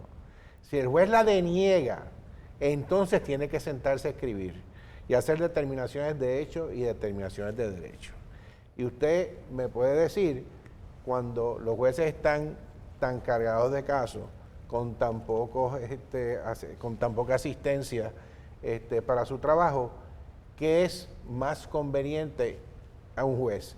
¿Declarar una sentencia sumaria al lugar o declararla no al lugar? Así que ese es un aspecto que los pongo a su consideración, porque yo estoy presentando mis sentencias sumarias ahora cuando represento a empleados, porque siempre bajo patrono las he presentado si tengo los hechos.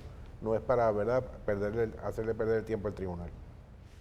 Sí, precisamente a eso va el slide, que son que los pleitos no decididos en virtud de la moción de la regla 36, ¿verdad? El juez tiene la obligación de determinar cuáles son los hechos esenciales y pertinentes del caso sobre los que no hay controversia sustancial y los que están realmente controvertidos, ¿verdad? Y ahí el juez se tiene que poner a trabajar. A menos que usted sea de aquellas personas dichosas que reciben una llamada de la Secretaría del Tribunal diciendo que le haga un proyecto de sentencia. Que son cosas que pasan. Si el juez concede la sentencia sumaria, pues no tiene que hacer nada más, pues ya resolvió el caso, ya es una sentencia. Entonces, la parte que no esté de acuerdo con la sentencia, si estamos bajo el procedimiento sumario laboral, no puede solicitar reconsideración. Eso es algo que queremos decir claramente. Bien, la moción de reconsideración, el tribunal ha dicho que es incompatible con el procedimiento sumario laboral. Así que una vez el tribunal resuelve una moción de sentencia sumaria, bien, hay que ir al apelativo si usted no está de acuerdo con la sentencia. Y para eso usted tiene un término corto que es de 10 días. Bien, así que la recomendación de Porro es buena, es buena porque usualmente pone a coger a la otra parte y evita la multiplicidad de declaraciones juradas de las que a las que yo hacía alusión, que se presentan usualmente en las mociones de sentencia sumaria. Y miren, en la práctica, la inmensa mayoría de los casos donde los patronos van a radicar una moción de sentencia sumaria. De hecho, el descubrimiento que ellos realizan durante el proceso es dirigido a radicar una moción de sentencia sumaria. Esa es la naturaleza del descubrimiento, es ver cómo yo puedo obtener las suficientes admisiones que puedan ser utilizadas después en una moción de sentencia sumaria. Así que, en ese sentido, pues...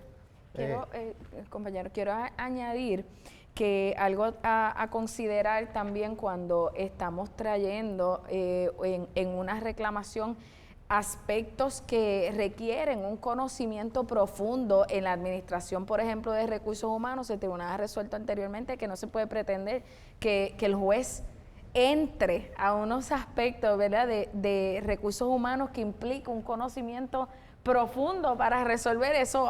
Eso hace que las mociones de sentencia sumaria se acepten más aún, ¿verdad?, y que se resuelvan con más facilidad, ¿verdad?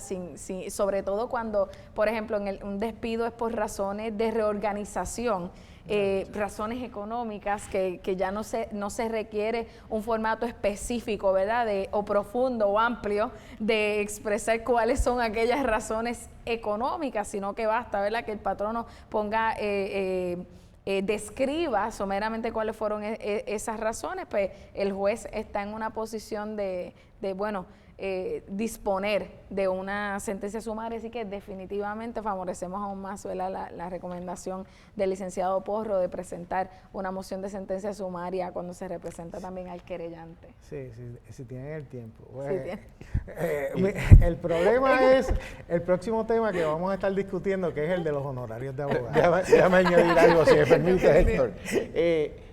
Siempre que usted representa al patrono o representa al empleado y está defendiéndose de una moción de sentencia sumaria, incluya hechos adicionales en su oposición, porque me ha pasado con más ocasiones de las que menos, que a la otra parte se le olvida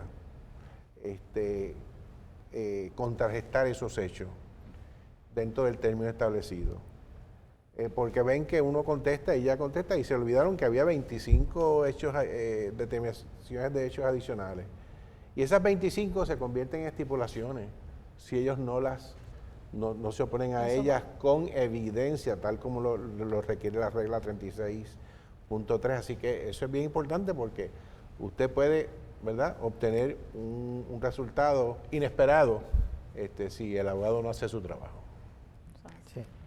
Bueno, vamos a hablar ahora de un tema escabroso, yo diría, que en el caso de los procedimientos sumarios laborales, las reclamaciones laborales en términos generales, y es el de los honorarios de abogados. Bien, existe otra ley, no es la ley 2, pero es otra ley, que prácticamente le prohíbe que los abogados que representan obreros cobren por sus servicios.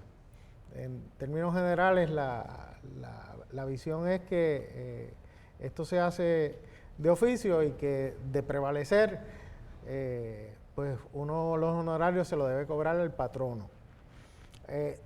Esa visión responde al principio de que si tú tienes una reclamación, sobre todo si es una reclamación de salario, ¿verdad?, que el restarle honorarios a los salarios de los empleados que van a recibir como resultado de esto, pues sería una disminución del salario del empleado.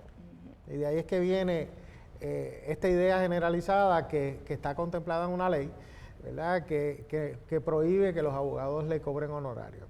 Pero, y es un pero importante, pero a su vez, si usted gana un caso bajo la ley 2, el tribunal está obligado a darle honorario. O sea, eso no es discrecional, no depende de la temeridad. Contrario a los pleitos civiles ordinarios, donde tú tienes que demostrar en la mayoría de las ocasiones que existe temeridad de la otra parte. En este caso, si tú tienes una sentencia a tu favor y tú representas a un querellante, pues el tribunal tiene que establecer un honorario. Esto de los honorarios se puede hacer de dos formas. Primero, pues, usted puede descansar en los porcientos y en lo que dice la ley. Bien, los porcientos, sea un 15%, como dicen algunas leyes, o sea más, es algo que el tribunal puede hacer una determinación a esos efectos, ¿verdad? El procedimiento sumario no prohíbe que tú hagas un memorando de costas y honorarios.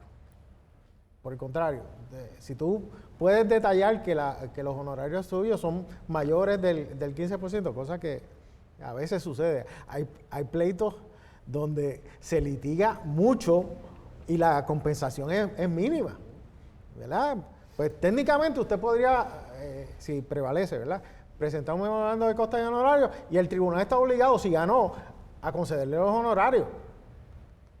Bien, el tribunal podría objetar algunas cosas, como puede objetar siempre un memorando de costas, pero está obligado a determinar honorarios. No, es una responsabilidad que no debe desaparecer. Y aquí no hay que probar temeridad. Aquí aunque haya una controversia bona fide, ¿verdad?, si usted finalmente prevalece, pues se supone que se dé. Bien, en los casos de despido, la ley y la jurisprudencia dicen que nunca será menor del 15% de la indemnización. ¿Verdad? Eso no quiere decir que van a ser el 15%. ¿Qué es lo que se ofrece? Es que no será menor. No será menor. Bien, puede ser mayor, ¿verdad?, pero no será menor del 15%. O $100,000 lo que fuera mayor. $100. O $100 lo que fuera mayor. Sí, $100. Yo nunca he visto honorarios de $100. Aunque sí he visto alegaciones a los efectos de que se impongan los $100 como honorario. Yo eso sí lo he visto. Hay algunos patronos que se disparan la maroma y dicen, pues, para honorario, $100 de acuerdo a lo dispuesto por ley. Yo he visto casos de la licenciada Judith Berkham, que ha en tribunales locales, donde ha obtenido honorarios honorarios de abogados basados en las horas que ella invirtió, basado en el rate por hora que ella recibe, y eso es algo que los abogados que ganan sus pleitos deben estar buscando, porque al 15% se acaba la práctica laboral de demandante. El 15% no da para mantener esta práctica, y los abogados de demandados saben que si no hay abogados de demandantes, ellos tampoco tienen trabajo. O sea que es una cuestión, es una simbiosis entre abogados, pero sencillamente si usted trabajó por más del %, usted radique su moción fundamentada de todas las horas que invirtió, todos los gastos que incurrió, para entonces poder convencer al tribunal que le pague una cantidad mayor, y los tribunales las están concediendo. Sí, yo creo que es importante aclarar que el 15% es en los casos de despido justificado, pero en los casos de los estatutos antidiscriminatorios es un 25%, de acuerdo a lo resuelto en el caso de Taco Maker. Y es también importante destacar que en aquellas ocasiones donde se concede una doble penalidad, los honorarios de abogados se van a computar a base de la cantidad básica, no a base de la cantidad adicional que conceda el tribunal. Me parece que es importante aclarar esos extremos. Sí, eso fue una determinación bien importante, porque se está usando el 25%. Y había una controversia sobre si era la reclamación básica o era la reclamación básica utilizando la penalidad. Y el tribunal aclaró que no, que si van a aplicar el 25 es sobre la básica, no sobre la penalidad, que la penalidad a quien beneficia es al querellante, no al abogado. Sin embargo, los honorarios de los abogados son irrenunciables. Bien, y estos honorarios de abogados en reclamaciones laborales incluyen a procesos extrajudiciales, como puede ser el proceso ante el Equal Employment Opportunity Commission, a la unidad antidiscriminación, negociaciones, etcétera. En esos casos también aplica lo de honorarios de abogados, que son compulsorios e irrenunciables. Y el normativo, un caso reciente, el caso de Judith Berkan versus Matt Johnson, que es un caso del 2020, donde el patrono hizo una oferta que no incluía honorarios de abogado. La abogada entonces le llevó la oferta a su cliente la aceptó, y después el patrono recibió una demanda por honorarios de abogado, porque no había contemplado los honorarios de abogado en la reclamación. Así que a los que representen patronos, ojo, por favor, siempre tienen que dividir las partidas. Una partida para, sobre todo en los casos donde hay acuerdos, ¿verdad?, y transacciones, tiene que haber una partida para el querellante y otra partida en honorarios de abogados que se especifique en la transacción. Bien, porque de lo contrario se pueden llevar un susto innecesario. El caso de Judith Berkan que habíamos. Las transacciones en los casos bajo el procedimiento sumario laboral se rigen por el Código Civil, lo dispuesto en el contrato de transacción del Código Civil, así que tendríamos que referirnos al nuevo Código Civil del 2020, pero quiero hacer unas observaciones. Primero es que en cierto tipo de transacciones, sobre todo en transacciones que tienen que ver con salario, bien, la práctica había sido, por lo menos hasta el 2017, que había que obtener el consentimiento del Departamento del Trabajo. O sea, que usted tenía que someterle la transacción al Departamento del Trabajo, que el Departamento del Trabajo la aprobara, y si el Departamento del Trabajo no la aprobaba, usted no podía hacer el desembolso. Eso se convirtió en letra muerta y desapareció en el 2017, porque como parte de la reforma laboral, pues ya no se requería ese tipo de cosas. Sin embargo, hay todavía reglamentación del Departamento del Trabajo que pide que en ciertos tipos de transacciones, sobre todo de salarios, pues se envíe la transacción al departamento. Y tiene unos límites, no sé si son 10,000 o 25,000, pero hay unos límites que están establecidos en esa reglamentación. Sí, así que, por favor, si el caso de ustedes incluye salario, ojo, ¿por qué? Miren, porque los salarios son irrenunciables. Volvemos. Cuando usted hace una transacción, usted puede transar muchas cosas, pero no puede transar salario. ¿Verdad? Los salarios hay que pagarlos. Usted puede transar la penalidad. Porque la ley dispone que tú, si no te pagaron los salarios, pues se impone una penalidad tanto bajo la ley federal como bajo la ley estatal. ¿Verdad? Y usted podría en la penalidad ser objeto de una transacción, pero no los salarios. Porque nadie en Puerto Rico ni en los Estados Unidos debe trabajar sin que sea compensado por su trabajo. Eso es esclavitud y eso está prohibido.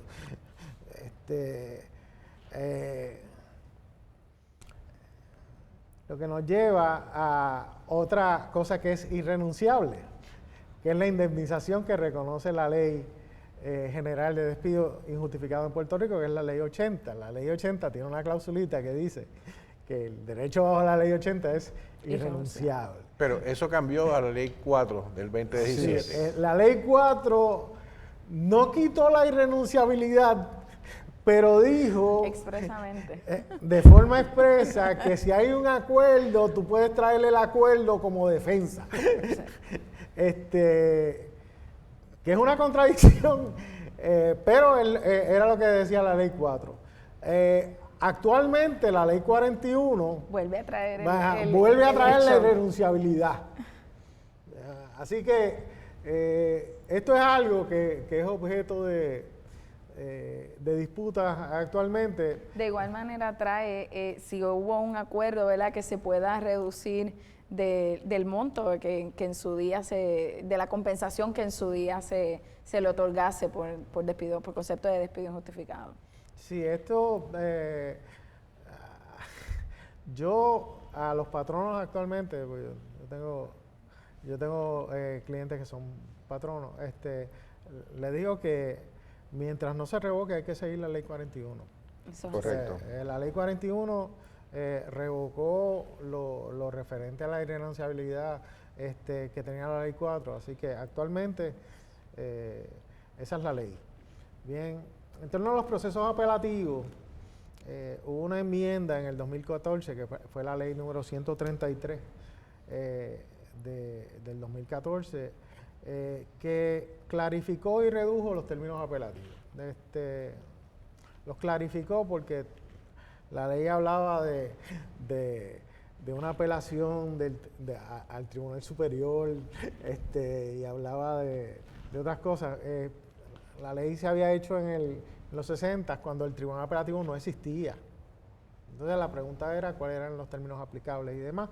Pues la legislatura decidió actuar y clarificó los términos apelativos y nos dicen de forma específica que tú tienes 10 días contados a partir del archivo en autos de copia de la notificación de la sentencia para apelar al Tribunal de Apelaciones, y tienes a su vez, si el foro apelativo te falla en contra, pues tú tienes 20 días para acudir al Tribunal Supremo.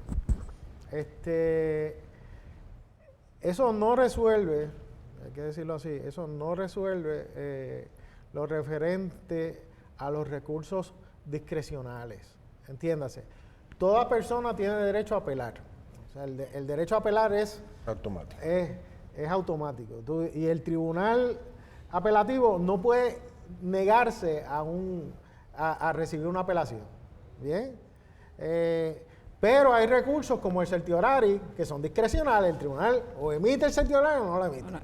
La pregunta era, ok, tenemos 10 días para apelar y 20 para ir al Supremo, pero ¿qué pasa si no se trata de una apelación, sino que se trata de un recurso de certiorari? ¿Y por qué viene esto? Bueno, viene porque la revisión ante el Tribunal Supremo era por certiorari, y la revisión que se da de resoluciones interlocutorias también es por certiorari. ¿Verdad? Sobre eso había una controversia sobre cuál era el término, y el tribunal resolvió en un caso del 2016 que el término para acudir en el certiorario de una resolución interlocutoria, ¿verdad?, era 10 días para ir al apelativo y 20 días para ir al Supremo, ¿verdad? Y eso es recursos interlocutorios. Aunque la norma de las resoluciones interlocutorias sigue siendo que de ordinario las resoluciones interlocutorias no se van a atender por el Tribunal de Apelaciones. Pero el foro apelativo tiene la discreción de cogerlo o no cogerlo. Pero la norma general es que no se debe coger. Hay casos donde los coge.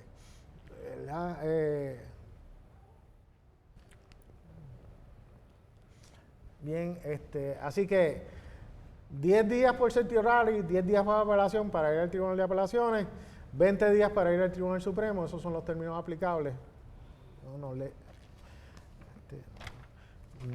No puedo ver lo que dice ahí. Ok. Esto ya lo habíamos dicho. No procede la moción de reconsideración de una resolución interlocutoria por ser incompatible con el procedimiento sumario laboral. De acuerdo a lo resuelto en Patiño Chirino versus Villantonio y en el caso de Medina Nazario versus McNeil Healthcare. Esos son los dos casos normativos que hablan de los términos. Y de paso, básicamente han eliminado todas las mociones posteriores a la sentencia que existen bajo la regla de procedimiento civil en los casos del procedimiento sumario. Bien, no se puede hacer una moción de reconsideración, no se puede hacer una moción de determinaciones adicionales de hechos y de derechos. Sí se puede hacer una moción de relevo de sentencia. Esa es la gran excepción. La gran excepción es que todavía la moción de relevo de sentencia está disponible para los casos bajo el procedimiento sumario laboral, pero hay que demostrar error, inadvertencia, sorpresa, negligencia excusable o fraude, que es un estándar bien duro. Sí. Bien duro. Pero si hay fraude, error, inadvertencia, sorpresa o negligencia excusable, pues usted puede radicar una moción de relevo de sentencia, pero el término se hizo más corto. El término bajo el procedimiento sumario laboral va a ser de 60 días. Ustedes saben que bajo las reglas es mucho más. Así que todavía tiene 60 días, es el último de los recursos por sentencia que le queda en el procedimiento sumario laboral. Y eso es lo que, y con eso yo creo que finalizamos nuestra presentación. Gracias, Héctor, por tu exposición, al igual que los demás compañeros. Si tienen algún comentario adicional al cierre de este foro. Sí, yo quisiera comentar, como sabemos y como señalaba el compañero Héctor Pérez, la legislación, la ley número 41 del 2022 está vigente. Uno de los cambios que introduce esta legislación es que se vuelve al Estado de Derecho original en cuanto al peso de la prueba, ¿no? Como sabemos, la legislación anterior, aprobada en el 2017, le imponía ese deber al empleado. Ahora pues se ha revertido al Estado de Derecho anterior, donde el patrono tiene que demostrar ¿verdad?, las razones en caso de un despido, pues tiene que el peso de la prueba para demostrar las razones que motivaron el despido. Ahora, es bien importante que tengamos claro los pronunciamientos del Tribunal Supremo y nos referimos específicamente al caso de Rivera Figueroa versus de Fuller Brush, a los efectos de que aun cuando el empleado va a tener derecho, ¿verdad?, a establecer una presunción de despido injustificado, que básicamente fue lo que reconoció esta nueva ley 41 del 2022, es bien importante que tenga claro que tiene que demostrar los hechos básicos en los cuales fundamenta esa causa o esas causas de acción. Así que no podemos interpretar la nueva legislación, la Ley 41 del 2022, a los efectos de que el empleado simple y sencillamente puede alegar en un caso de despido injustificado, fui despedido injustificado y eso es todo. No, tiene que demostrar los hechos básicos para poder activar esa presunción. Eso lo resolvió el caso de Rivera Figueroa versus Fuller Brush y ratificado recientemente en el caso de Rodríguez Gómez versus Multinational Insurance 2021 TSPR 88. No sé si los compañeros tienen algún comentario adicional sobre ese particular. Solamente expresar que el Departamento de Justicia había emitido una opinión de que el peso de la prueba nunca había cambiado con la Ley 4. El Tribunal de Distrito Federal para Puerto Rico, una decisión de la juez presidenta en ese momento, también había indicado que no había ese tipo de cambio en el peso de la prueba, que son factores, porque el hecho de que el legislador diga estamos haciendo esto porque cambió el peso de la prueba, pues ciertamente va a tener algún tipo de valor cuando se vaya a determinar si determinada acción se va a llevar bajo los pronunciamientos de la Ley 4, de la Ley 41 de la ley anterior. Sí, recientemente, estamos hablando de junio del 2022, una decisión del Tribunal Supremo sobre el peso de la prueba en los casos de despido, que prácticamente se quedó sin efecto un par de días después porque bajo la nueva ley, pero el Tribunal Supremo finalmente en junio del 2022 se expresó a favor de que había habido un cambio. Claro. Que se tornó inoficioso como resultado de la reforma laboral del 41. Yo quisiera hacer otro comentario que es para los libros, ¿verdad? Hay una controversia en las mociones de prórroga sobre quién puede juramentar. No lo mencionamos anteriormente, pero queremos aprovechar ahora. Es una controversia porque hay personas que entienden que los únicos que pueden juramentar la moción de prórroga son los clientes. Y hay una escuela de abogados que entienden que no, que el requisito de ley, y en eso tienen toda la razón, el requisito es que la moción sea juramentada, no dice por quién. Bien, y yo concurro con esa segunda visión, pero el Tribunal Supremo nunca se ha expresado.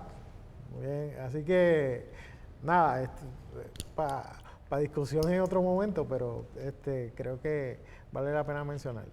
Definitivamente. Bueno, eso sería todo, ¿verdad?, para completar este foro que en ocasión de esta asamblea número 182 la Comisión de Derecho Laboral presenta para ustedes. Esperamos que haya sido de su agrado. Le agradecemos que se hayan conectado con nosotros y que hayan permanecido hasta el final de este foro sobre las reclamaciones laborales bajo la ley número 2 de procedimientos sumarios. Así que gracias a los compañeros, licenciado Manuel Porro, licenciado Víctor Bermúdez y al licenciado Héctor Pérez, la licenciada Yaritza Echevarría, junto a todos nuestros compañeros de la Comisión de Derecho Laboral, presidida por el queridísimo licenciado Charles Seno. Le damos las gracias por estar con nosotros y les invitamos a continuar viendo este foro porque va a permanecer, ¿verdad?, para el acceso de todos, a compartirlo, a acceder las páginas de Facebook y de YouTube del Colegio de Abogados de Puerto Rico y de la Comisión de Derecho Laboral para que continúe enterándose de las últimas incidencias, de las últimas decisiones del Tribunal Supremo, ¿verdad?, del material que se comparte por parte de los compañeros basados también, ¿verdad?, en el conocimiento en la práctica del derecho laboral en Puerto Rico. Así que hasta una próxima ocasión. Gracias por estar con nosotros.